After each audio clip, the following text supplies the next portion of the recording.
A handwritten letter from Ernest Hemingway to Life executive editor Daniel Longwell, in which the author mentions one of his most famous novels, The Old Man and the Sea, and discusses what might be his most notable short story, The Snows of Kilimanjaro. He also mentions the Nobel Prize in Literature, which he was awarded in 1954. On September 1, 1952, Life devoted 30,000 words across 20 uninterrupted pages to publish The Old Man and the Sea. The letter says, "Thank you very much for your letter about the old man and the sea and for sending me the proofs. I will check the queries and note them at the end of this letter. You must know how happy it makes me that you and your wife and Mr. James and his wife feel the way you wrote about the story. I had wanted to write it for more than 15 years and I never did it because I did not think I could then. Of course, in the last 15 years, there were all sorts of interruptions, some of them pretty destructive, but you learned something from them.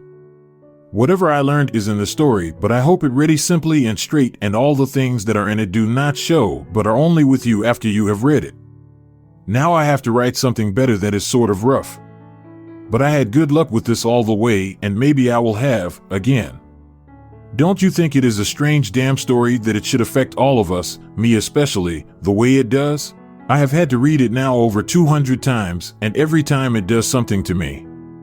It's as though I had gotten finally what I had been working for all my life. When you are moved by it too, it makes me feel wonderful. You know, or maybe you don't think so, which is your right, that The Snows of Kilimanjaro is a good story. But in that, to win, I threw in that awful military jargon, the equivalent of about 3 divisions.